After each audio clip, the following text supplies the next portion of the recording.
بسم اللہ الرحمن الرحیم۔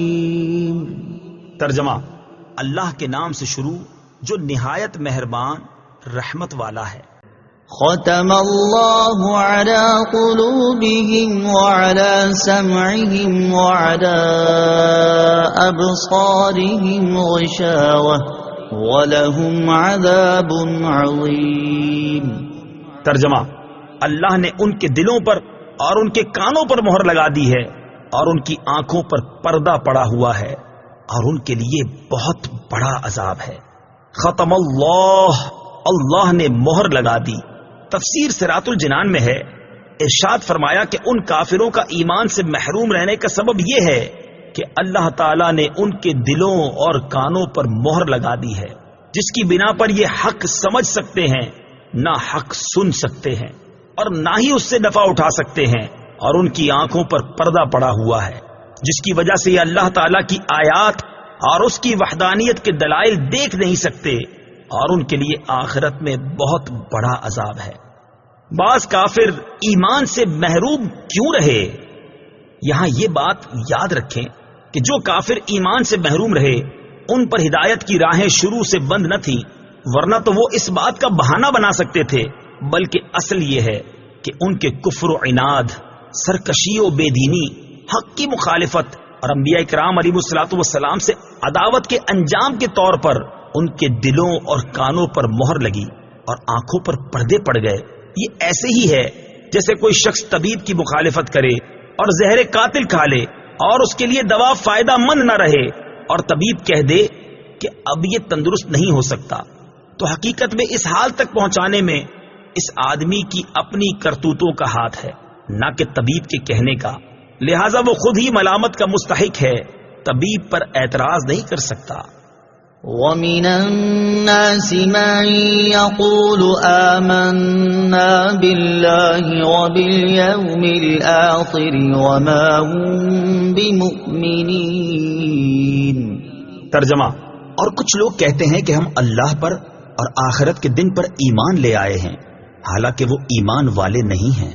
وَمِنَ النَّاسِ مَن يَقُولُ، اور کچھ لوگ کہتے ہیں۔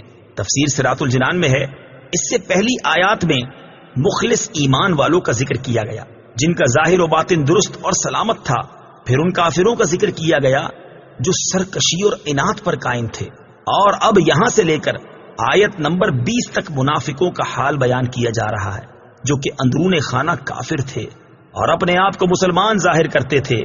اس آیت کا خلاصہ یہ ہے، کچھ لوگ اپنی زبانوں سے اس طرح کہتے ہیں کہ ہم اللہ تعالیٰ پر اور آخرت کے دن پر ایمان لے آئے ہیں، حالانکہ وہ ایمان لانے والے نہیں ہیں، کیونکہ ان کا ظاہر ان کے باطن کے خلاف ہے، بلکہ حقیقت یہ ہے کہ وہ منافق ہیں۔ اس آیت سے چند باتیں معلوم ہوئیں۔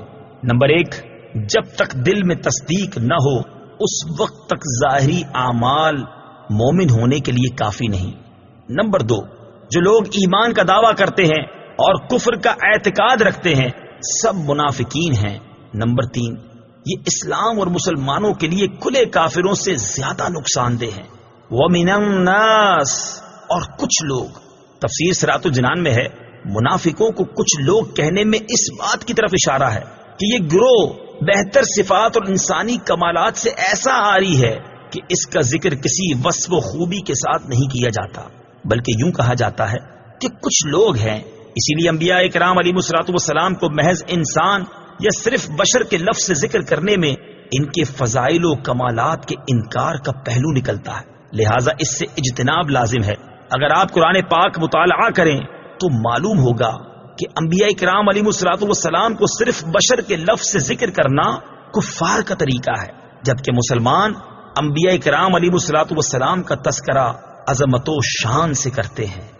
يخادعون اللہ والذین آمنوا وما يخدعون الا انفسهم وما يشعرون۔ ترجمہ: یہ لوگ اللہ کو اور ایمان والوں کو فریب دینا چاہتے ہیں، حالانکہ یہ صرف اپنے آپ کو فریب دے رہے ہیں اور انہیں شعور نہیں۔ یخادعون اللہ، وہ اللہ کو دھوکہ دینا چاہتے ہیں۔ تفسیر صراط الجنان میں ہے، اللہ تعالیٰ اس سے پاک ہے کہ اسے کوئی دھوکہ دے سکے، وہ تمام پوشیدہ باتوں کا جاننے والا ہے۔ یہاں مراد یہ ہے کہ منافقوں کے طرز عمل سے یوں لگتا ہے کہ وہ خدا کو فریب دینا چاہتے ہیں، یا یہ کہ خدا کو فریب دینا یہی ہے کہ وہ رسول اللہ صلی اللہ تعالی علیہ وسلم کو دھوکہ دینا چاہتے ہیں، کیونکہ حضور پر نور صلی اللہ تعالی علیہ وسلم اللہ تعالی کے نائب اور خلیفہ ہیں، اور انہیں دھوکہ دینے کی کوشش گویا خدا کو دھوکہ دینے کی طرح ہے۔ لیکن چونکہ اللہ تعالی نے اپنے حبیب صلی اللہ تعالی علیہ وسلم کو منافقین کے اندرونی کفر پر مطلع فرمایا، تو یوں ان بے دینوں کا فریب نہ خدا پر چلے، نہ رسول پر، اور نہ مومنین پر، بلکہ در حقیقت وہ اپنی جانوں کو فریب دے رہے ہیں، اور یہ ایسے غافل ہیں کہ انہیں اس چیز کا شعور ہی نہیں۔ ظاہر و باطن کا تضاد بہت بڑا عیب ہے۔ اس آیت سے معلوم ہوا کہ ظاہر و باطن کا تضاد بہت بڑا عیب ہے۔ یہ منافقت ایمان کے اندر ہو تو سب سے بدتر ہے، اور اگر عمل میں ہو تو ایمان میں منافقت سے تو کمتر ہے، لیکن فی نفس ہی سخت خبیث ہے۔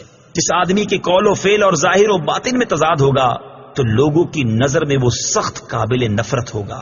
ایمان میں منافقت مخصوص لوگوں میں پائی جاتی ہے، جبکہ عملی منافقت ہر سطح کے لوگوں میں پائی جا سکتی ہے۔